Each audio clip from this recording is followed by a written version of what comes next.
This is ABC15 Mornings. Right now at 6, preparing for a worst case scenario, the governor making the decision to open up a shutdown hospital in a matter of weeks. The medical center could be ready for hundreds of coronavirus patients. And out of work, each week, millions of people are losing their jobs. This morning, the resources that are out there and available to help so many Arizonans who are trying to get back on their feet. And with that, we want to say hello and good morning and welcome to ABC 15 Mornings. Happy Friday out there, everyone. I'm Mark Thompson. Kaylee is off this morning, but you see Nick Saletti there. He is social distancing from home. Say hi, Nick. Hi guys, hey Mark, great to see you, sort of, although we're not in person. We're trying to social distance, be responsible like so many of you who are working from home this morning as well on this Good Friday. Yeah, absolutely. And another person, social distancing. She's been doing this for a while. She's a pro. Iris Hermosillo now with a look at that most accurate forecast. Happy Friday, Iris. Hey, happy Friday. I miss your faces, but certainly doing our best, right? And hopefully you're doing all right too, hanging in there at home. We've got a gorgeous looking start to the day. Clear conditions. The sun is working its way towards the horizon. It comes up in just a few minutes officially now at 6:03. Our temperature this morning in the low 50s in Phoenix now. We've cooled a little further down to 43 degrees. We've got more 40s across the valley. Another chilly start, but today will end up being a little bit warmer than yesterday as we top out at 77. It's going to be a nice day, and we've got some changes. That storm system that I've been tracking for you for the last few days, it's slowing down a little bit more. That means the better rain chances won't kick in until tonight and tomorrow morning, but we could see a stray shower here later on this evening. For now, the best rain is out to our west. Today, look for a high of 77, a 10% chance for rain. Tomorrow, a 30% chance for rain and cooler. Easter Sunday looking warmer, though, upper 70s. We'll talk more about these storm systems and how much rain we could see in just a few minutes. Iris, thank you. Keeping you now up to date on the coronavirus in Arizona. There are now more than 3,000 confirmed cases all across the state. The death toll also rising to 89 Arizonans. 93% of people tested for the virus, however, have come back negative. And overnight, we've confirmed 70 new cases on the Navajo Nation, bringing the total there to 558 cases. 22 people have died. A weekend curfew begins tonight at 8 o'clock. Residents are being asked to stay in their homes until Monday morning. Well, the situation in northern Arizona is getting more serious. A mobile morgue now placed outside Flagstaff Medical Center in case of a surge in deaths. The hospital tells us that they are not at full capacity, but at times their ICU is at or just below that limit. As for that mobile morgue, it's a refrigerated truck that was brought in earlier this week, and the hospital telling us that it is there for a precaution. Nick? And Mark, as the number of cases steadily rises, the state is preparing for that surge right now. Governor Doug Ducey announcing St. Luke's Hospital in Phoenix is going to reopen in the next month. It'll have more than 300 ICU beds available for coronavirus patients. It's expected to be up and running around the same time our state could see its peak hospitalizations. Leaders are also looking to add similar facilities in Coconino and Pima counties, but the other challenge is finding staff for these new ICUs. The governor is hoping his newest executive order can draw healthcare workers out of retirement. He's ensuring liability protection for doctors and nurses, essentially making it harder for them to be sued. Our intent with this reform is to boost the number of licensed healthcare professionals on the front lines. These are the professionals that will provide assistance at our existing hospitals and at sites like this.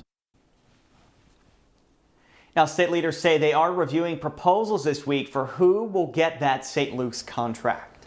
A tragic, deadly shooting under investigation this morning in Buckeye. Police say that a man called 911 claiming that he shot his wife because she had health issues and he was threatening to shoot himself. Officers responded to that home near Beardsley Parkway and Canyon Springs Boulevard. They were able to get the 72-year-old man to come outside unarmed, and he was taken into custody. A staggering number of Americans have lost their jobs because of the coronavirus pandemic. Nearly 17 million American workers off the job right now. And this happened just in the last 3 weeks. The federal government is funneling trillions of dollars into the economy right now, but more help could soon be on the way. Here's ABC's Inez de la Cuetara. This morning, scenes like these. Certainly, it is a point that it is so needed that this many people did show up. Becoming the new normal for towns and cities across the country. I have never seen this. From California, It really helps a lot. to Texas, I am so thankful. to New York. I'm worried about food, putting food in my mouth. So many Americans struggling to buy food and pay bills as applications for unemployment benefits jump by another 6.6 million, bringing the 3-week total to nearly 17 million. That's about 11% of the U.S. workforce. We need more funding, and we need it fast.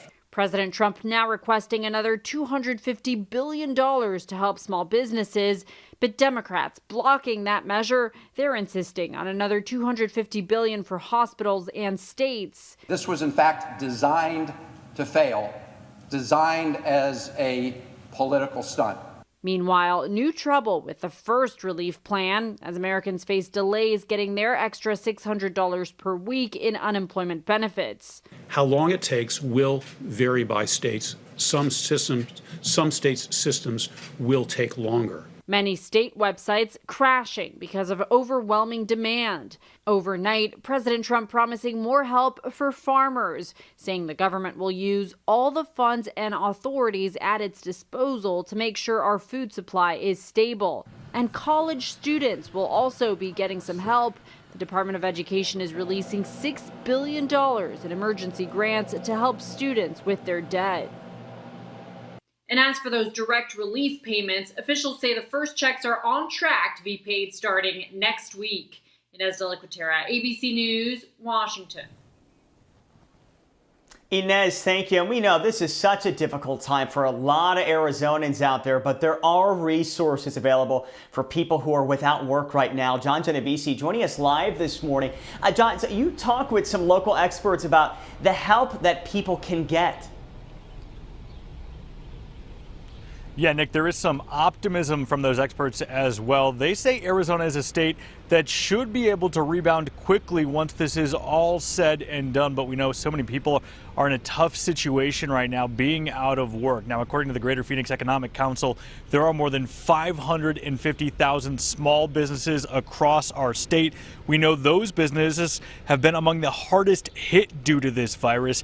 And in some cases, they're having trouble accessing those emergency loans and paycheck protection dollars. Now, locally, we're told there are around 229,000 restaurant employees. And over the past 3 weeks, GPEC says around 80% of those workers have been cut or are without pay. Still, President and CEO Chris Camacho says there are skills those workers have that could transfer to other roles, but we are likely going to see a need for a lot of people to learn something new. You know, community colleges are really poised to be successful to support this reskilling. And so we've been, for the last several months, talking, even before the pandemic, talking with our leaders within the community college network about nimble training needs to reskill and retrain the workforce for future industry jobs. That's just going to be magnified as we come out of this recession.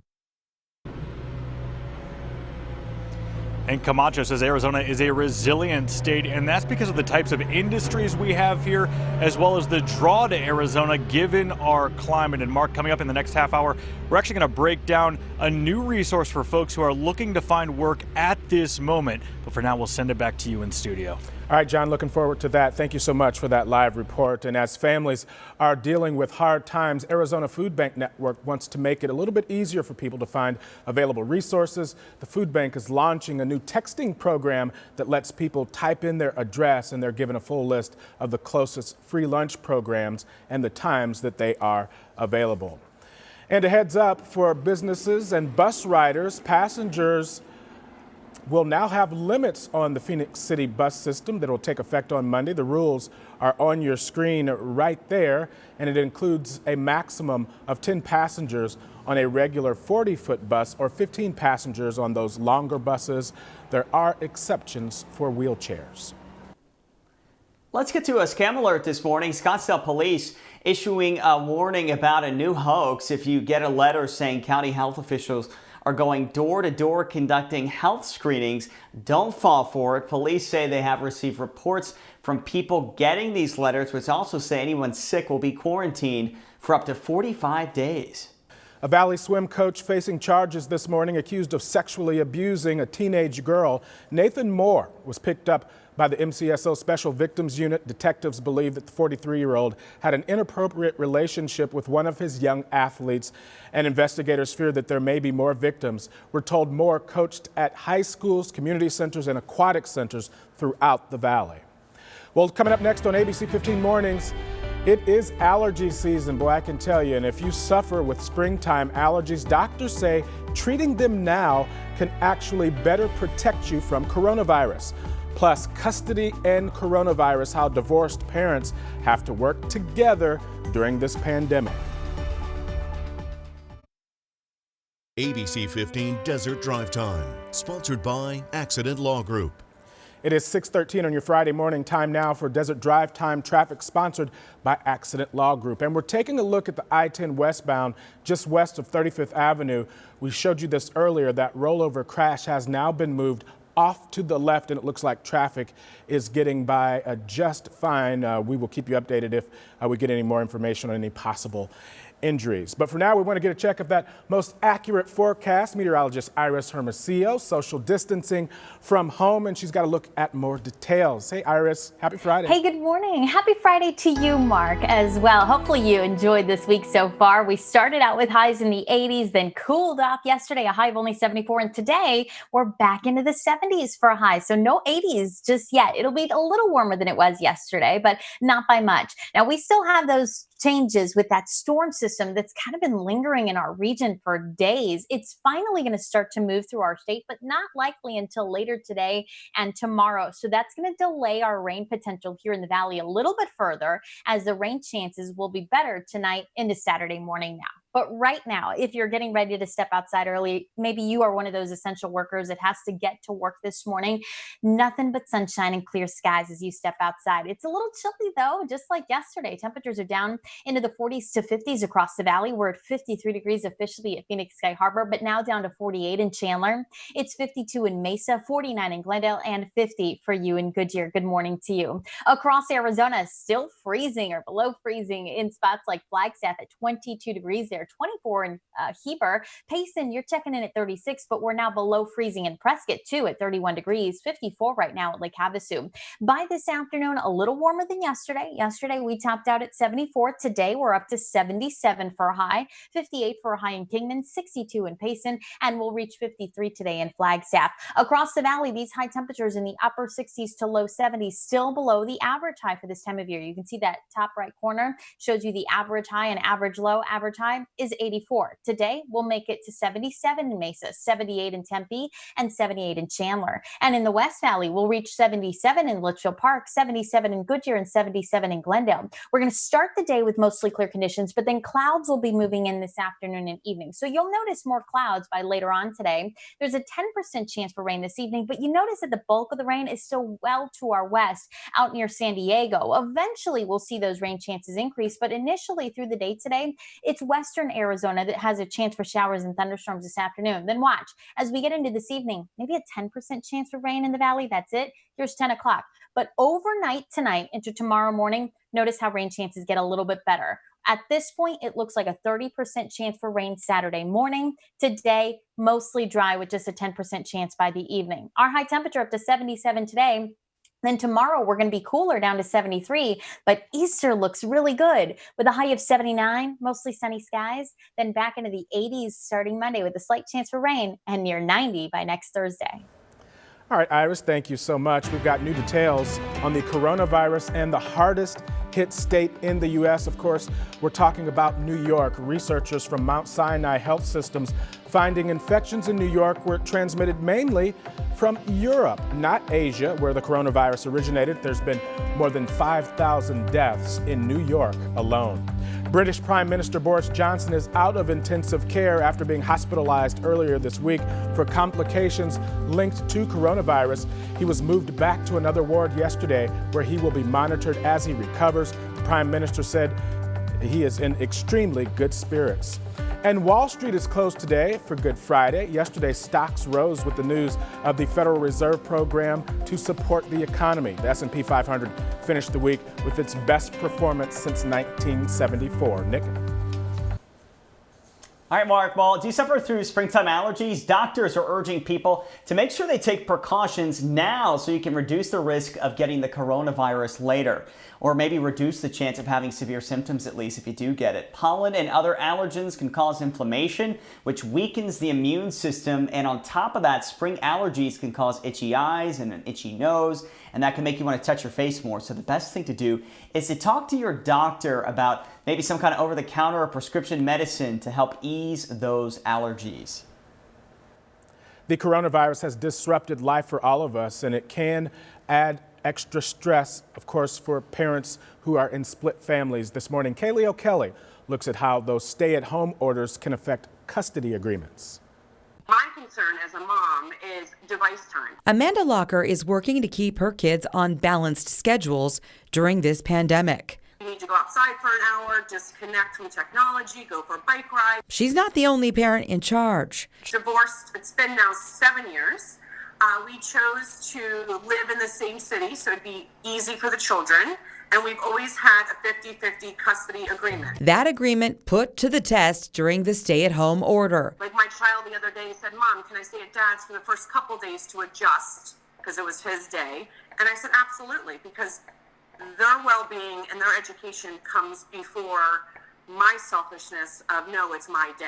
Some family law attorneys are getting an increase in calls with questions on how to share custody. Within a normal distance where there's no travel prohibitions, I'm suggesting that the time sharing continue. A stay-at-home order does not apply to custody agreements. Parents need to stick with the agreement as best as possible. When this is over, the courts are going to be open and operating, and the other parent might be entitled to make up time, or there might be an issue with contempt or something like that. Kaylee O'Kelly reporting, and of course, with kids not in school right now, both parents should be seeing their children more than usual. Well, with schools switching to online learning formats, that means cutting classes easier for some teams. Common Sense Media surveyed 850 students ages 13 to 17 at the end of March, and of that, 40% say they haven't attended a single online or virtual class. But there are some other factors that contribute to this, though. Many students just don't have the access to the internet or have a computer. Since the survey, many school districts have made efforts to try to make sure they have that equipment they need. I'm fighting the tears.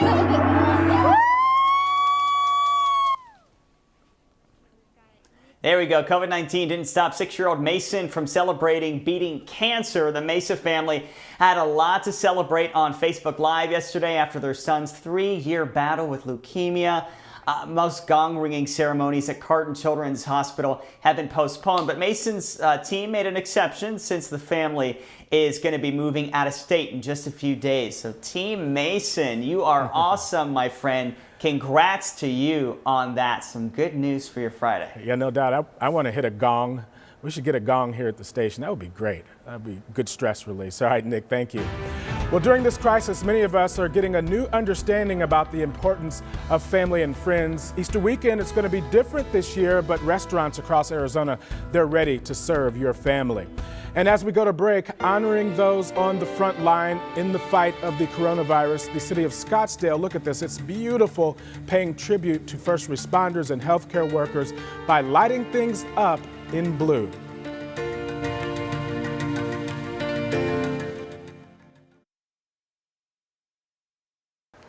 I'm Allison Rodriguez, and we're open, Arizona.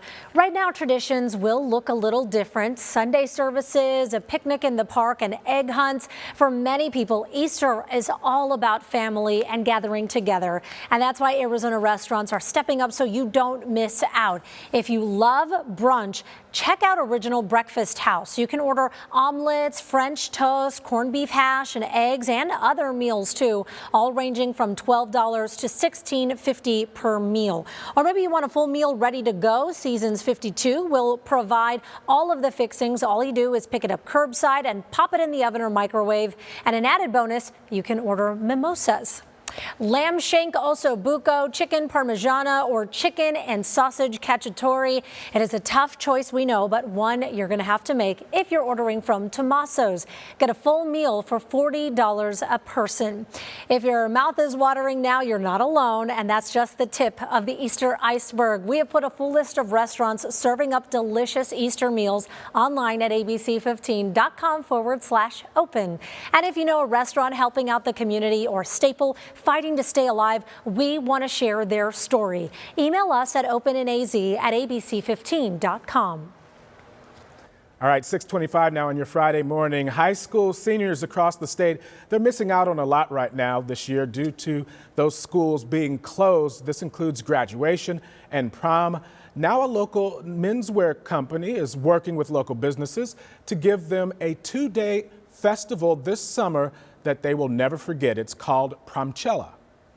This event is for the kids. It's for the kids that have no hope, who feel like their prom and their graduations got taken away from them. And it's for businesses that are missing out on their livelihood, that we need to create another avenue for them to thrive. The event is set to take place this July in Phoenix and is open to all juniors and seniors in the state. Tickets are $70 and includes a food voucher. All proceeds will go directly to local families affected by the coronavirus.